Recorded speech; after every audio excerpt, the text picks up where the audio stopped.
Olá, meu nome é Nelly Alioga, sou uma estudante boliviano-britânica da Universidade de Cambridge. Acabei de terminar meu mestrado em estudos latino-americanos, espero continuar agora no doutorado, analisando essa questão da cultura de descolonização no contexto latino-americano e mais especificamente no cinema. Hoje, então, apresentarei minha dissertação de mestrado, que foi escrita há alguns meses agora. Começo então compartilhando a minha tela.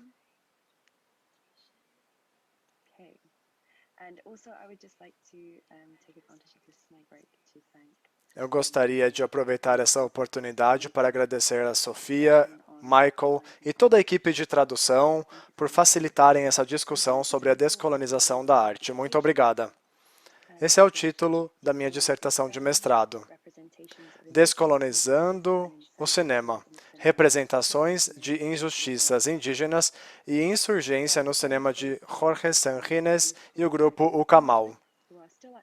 A minha pesquisa é baseada nesse grupo político de cinema boliviano, que ainda está ativo até hoje. Eles começaram na década de 1970. Jorge Sanjines é o principal diretor de fotografia.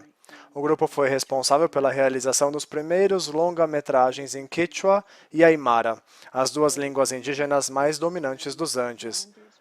O grupo foi fundado por Jorge Sanjines, e eles foram os principais participantes e instigadores do surgimento de uma direção militante e socialmente consciente para o cinema latino-americano, que mais tarde ficou conhecido como o Novo Movimento do Cinema Latino-Americano. Antes de iniciar minha apresentação, acho importante contextualizar essa forma de arte descolonial na história do cinema da América Latina. Depois, vou delinear algumas das questões de pesquisa que estabeleci para mim mesma, como as enfrento e como estruturei o meu projeto de 15.000 palavras. Finalmente, discutirei quais foram as minhas reflexões e conclusões. Como temos 20 minutos para a apresentação, eu acho que é importante também compartilhar alguns dos trechos do material audiovisual com o que estou trabalhando. Espero, então, que se tivermos tempo suficiente, eu consiga mostrar esse material.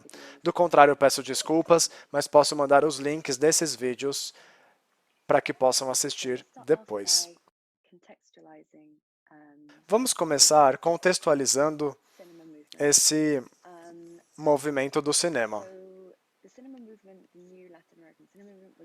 O movimento do cinema, principalmente o novo movimento do cinema latino-americano, iniciou na década de 1960 em resposta às extensas lutas associadas ao subdesenvolvimento que assolava as nações latino-americanas devido ao legado colonial.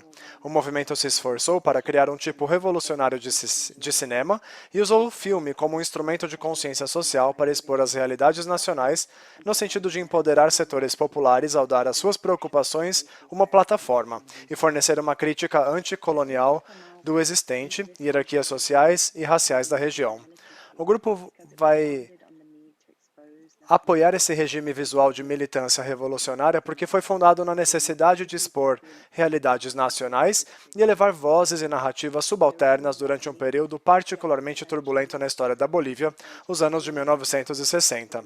A elite branca dominante, a intervenção dos Estados Unidos, o governo autoritário conservador e a instabilidade econômica oprimiram o campesinato indígena da Bolívia, que eram vítimas contínuas de racismo, perseguição e marginalização política e social. O grupo se posicionará ao lado dos setores populares contra o Estado e criará filmes que denunciam publicamente os crimes imperialistas e estatais contra essas populações indígenas. De modo que o cinema é muitas vezes um termo associado a um novo movimento do cinema latino-americano. E o cinema de Sanjines e do grupo Ucamal também pode ser visto dentro dessa perspectiva. Ele nasceu e faz parte do novo movimento do cinema latino-americano, mas também tem sido usado para descrever o sistema revolucionário na África e Ásia. Então é assim que se estende além da região da América Latina. Assim, o termo foi cunhado pelo Manifesto da Teoria do Cinema de Fernando Solana e Octavio Getino, que foi escrito em 1969, indo em direção ao terceiro cinema. Envolve várias soluções estéticas usadas para criar esse tipo de cinema revolucionário militante para os setores marginalizados. E no cerne desse cinema está a necessidade de descolonizar para subverter as produções dominantes de conhecimento e cinema, como modelo de Hollywood, e em vez disso apresentar ênfases contra-hegemônicas. Portanto, aqui temos uma citação do manifesto. O terceiro cinema é, em nossa opinião, o cinema que reconhece nessa luta a mais gigantesca manifestação cultural, científica e artística de nosso tempo. Em uma palavra, a descolonização da cultura.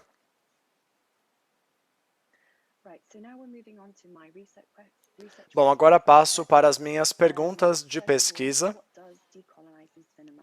Em primeiro lugar, o que envolve a descolonização do cinema?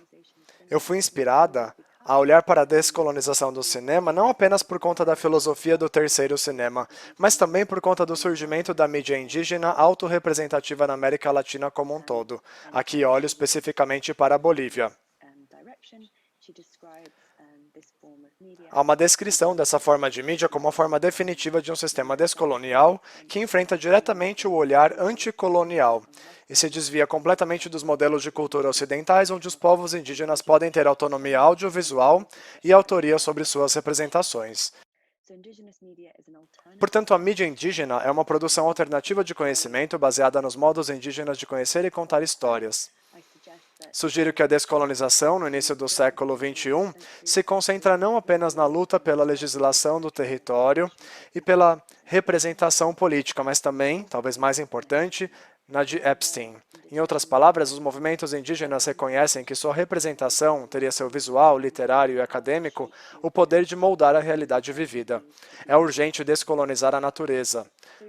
Por isso, devemos lembrar que os alicerces do cinema estão firmemente enraizados na missão imperial da colonização europeia.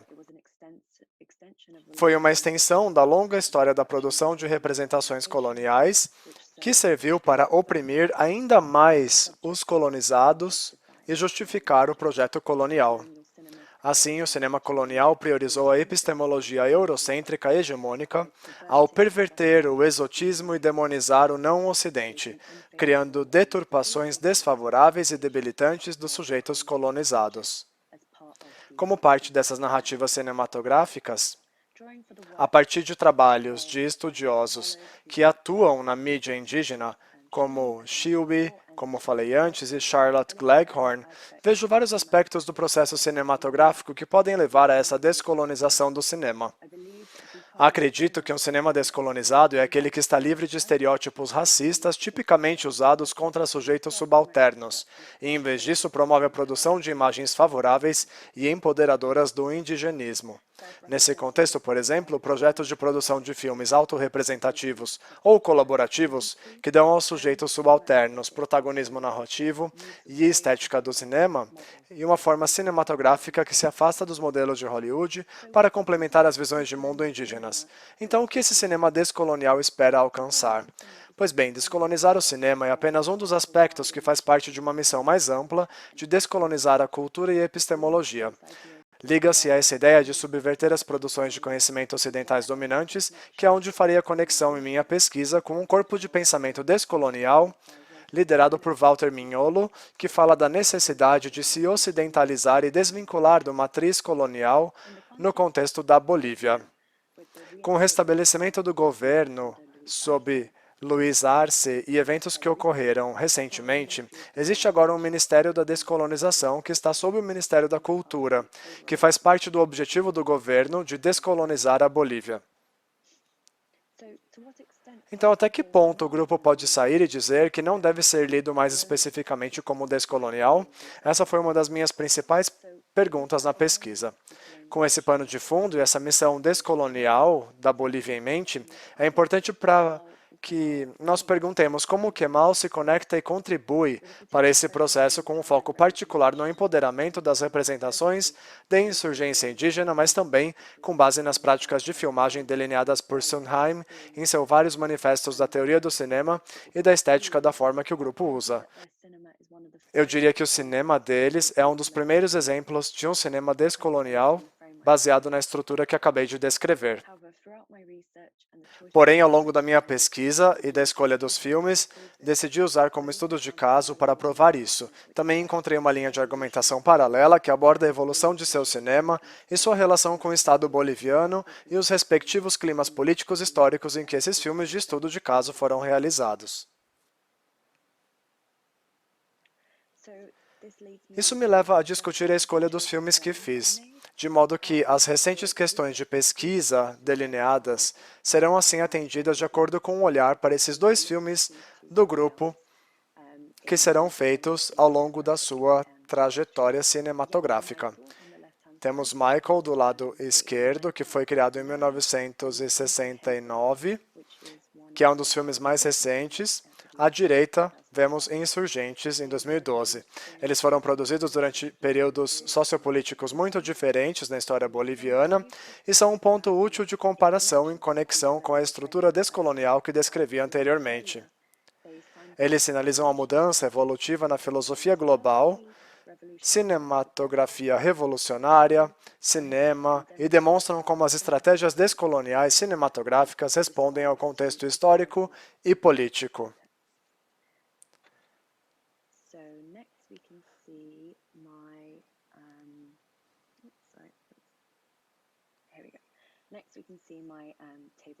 Bom, aqui nós temos o índice do meu mestrado.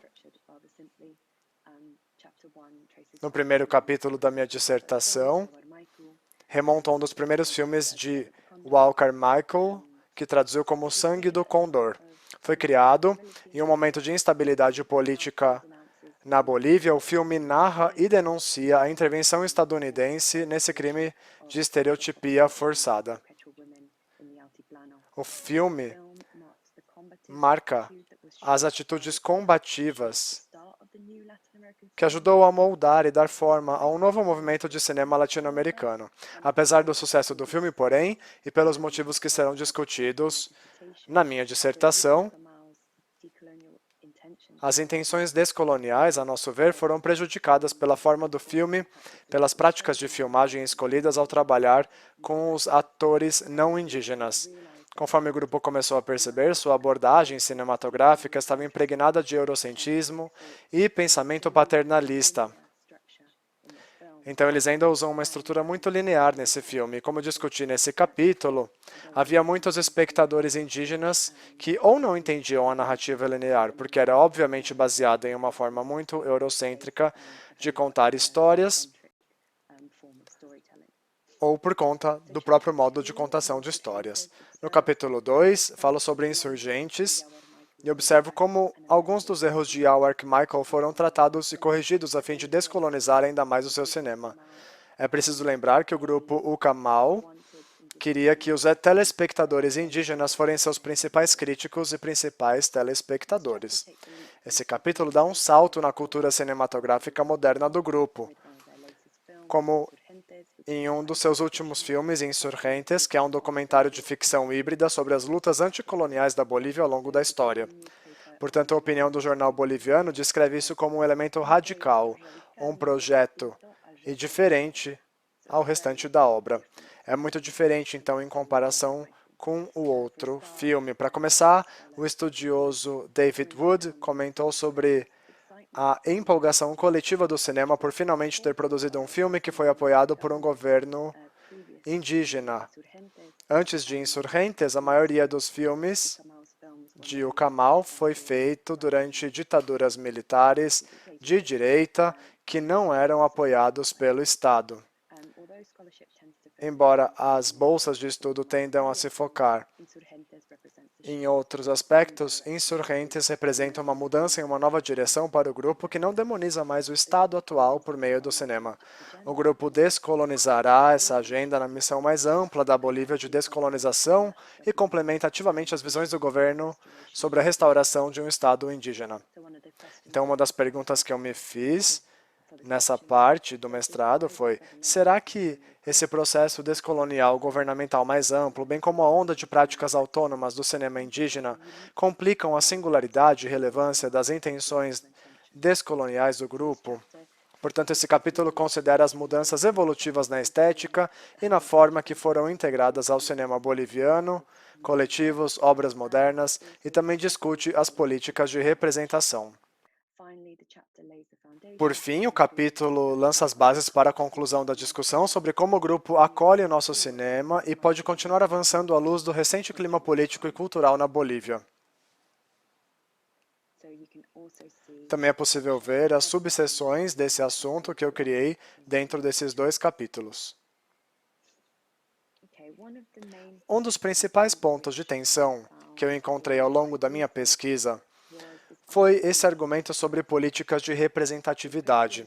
Portanto, a teoria pós-colonial, como corpo de pensamento liderado por Edward Said e Gayatri Spivak, chamou minha atenção para a questão de representatividade dos outros, que também tem sido amplamente discutida no contexto da cultura visual. Então, essas questões, ou seja, quem tem o direito de representar e falar em nome de quem. Portanto, apesar dos esforços multiculturais participativos de alguma alteza, é útil questionar como o trabalho desse grupo de cinema se compara ao surgimento de práticas autorrepresentativas no cinema indígena, e também olhar para a posição do cineasta e a sua posição.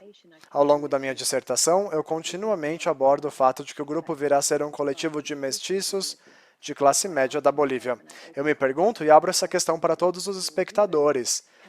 Essas práticas representacionais, como as emanadas pelo grupo nos seus filmes mais recentes, desafiam as assimetrias de poder racial e social com tanto peso quanto as práticas contemporâneas de autorrepresentação, como Chewy e Gleghorn discutem na mídia indígena.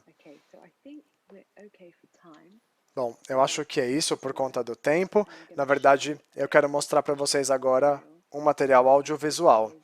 Esse é o primeiro filme de Ayawar Michael. Vamos ver.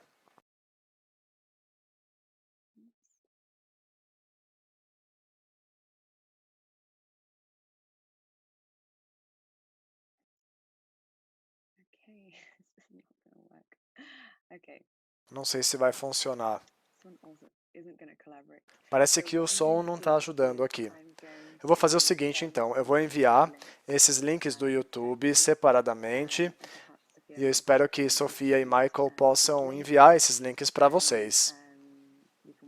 Depois vocês podem assistir quando puderem. E, de repente, podemos discuti-los durante a sessão. Passando agora para as reflexões finais e a conclusão.